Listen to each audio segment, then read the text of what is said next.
వినండి ఎంత అసహ్యంగా మాట్లాడుతున్నాడు. Okay, sorry madam, Krishna Kumar గారు గో హెడ్.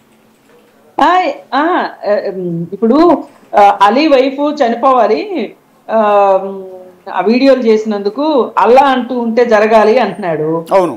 మరి సరే, మరి ఈ మిగతా వాళ్ళందరూ మేజర్ పీపుల్ హిందువులే కదా.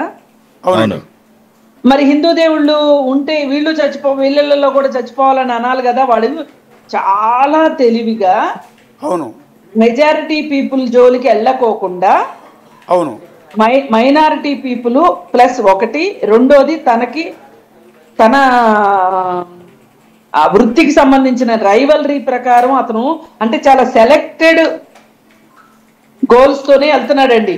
అవునండి. ఆ సెలెక్టెడ్ గోలు ఇప్పుడు బయ్యా సన్నీ యాదవ్ దేశం అంతా తిరుగుతాను ప్రపంచం అంతా అన్నాడు కాబట్టి అతని మొరేల్ని కట్ చేయటం కోసం అవును ఇప్పుడు బెట్టింగ్ యాప్లు కాదు అతని ఆపించటం, అంటే బెట్టింగ్ యాప్ల్లో అతనికి డబ్బులు రావడం ఆగిపోతే వాడు నోరు మూసుకుని ఇంట్లో కూర్చుంటాడు అని. అవును ఎగ్జాక్ట్లీ. అప్పుడు ఈయన చేసుకోవచ్చు కదా హాయిగా. ఈయనకి కాంపిటీటర్స్ నచ్చారండి, మొత్తం నేనే చేయాలి, వ్యూస్ అన్ని నాకే రావాలి, నా వెనకాల సమాజం ఉంది, నా వెనకాల ప్రజలు ఉన్నారు, నా వెనకాల మీమ్ పేజెస్ ఉన్నాయి, అది ఇది అనుకుంటున్నాడు. అతని వెనకాల అతను మాట్లాడే లాంగ్వేజ్ వల్లే వాళ్ళందరూ ఇతని ఫ్యాన్స్ అనుకుంటున్నారు, విచ్ ఇస్ అటర్ రాంగ్. వాళ్ళు ఈయన ఏదో కంటెంట్ చెప్తాడు ఈ వెనకాల ఉన్న అమ్మాయిలను చూడడానికి.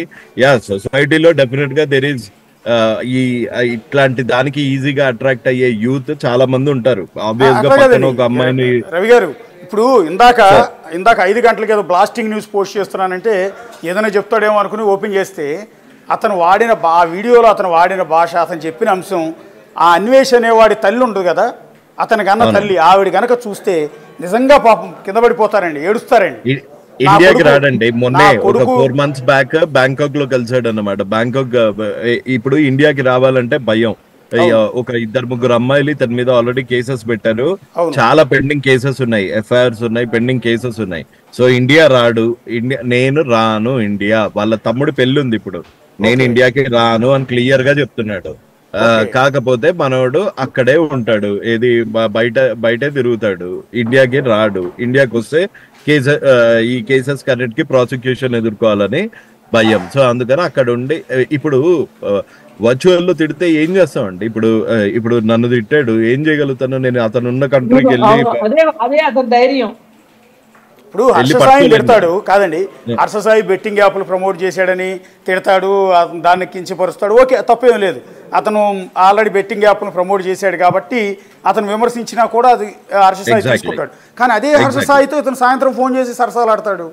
అయ్యో ఇప్పుడేంటండి అసలు నేను ఇది నువ్వు నమ్మించి మోసం చేసావని నేను ఎందుకు అన్నాను అంటే, నేను హర్షసాయి మీద ఫైట్ చేస్తున్నప్పుడు, నేను ఇమ్రాన్ మీద ఫైట్ చేస్తున్నప్పుడు, నేను ఇది చేస్తున్నప్పుడు ఎవ్రీ డే అక్కడ మాటలు ఇక్కడ చెప్పడం, అగ్గిపుల్ల వేయటం ఇద్దరి మధ్యలో. ఇద్దరికి ఒక పర్సనల్ రైవలరీ పెంచడానికి అనివేష్ చేసిన పాత్ర అంతా ఇంత కాదు. శాటిలైట్ ఫోన్ తీసుకొని మరీ మాట్లాడని అన్నాడు కదండి, అదంతా పచ్చి అబద్ధం. ఈయనెవ్వరూ ఆశ్రయించలేదు. ఈయన వచ్చి ఏం చేస్తాడు? ఈయన ఏమైనా పోలీసా, లేకపోతే ప్రభుత్వమా, లేకపోతే ఎమ్మెల్యేనా? ఏంది ఈయన దగ్గరికి ఎందుకు వెళ్తాడు? ఈయన సపోర్ట్ గురించి ఎవడైనా ఎందుకు వెళ్తాడు? ఈయన ఇద్దరు మధ్యలో కొట్టుకుంటూ ఉంటే అక్కడికి వెళ్ళి ఇక్కడ పుల్లలు తీసుకుంటాడు, ఇక్కడికి వెళ్ళి అక్కడ పుల్లలు పెడతాడు.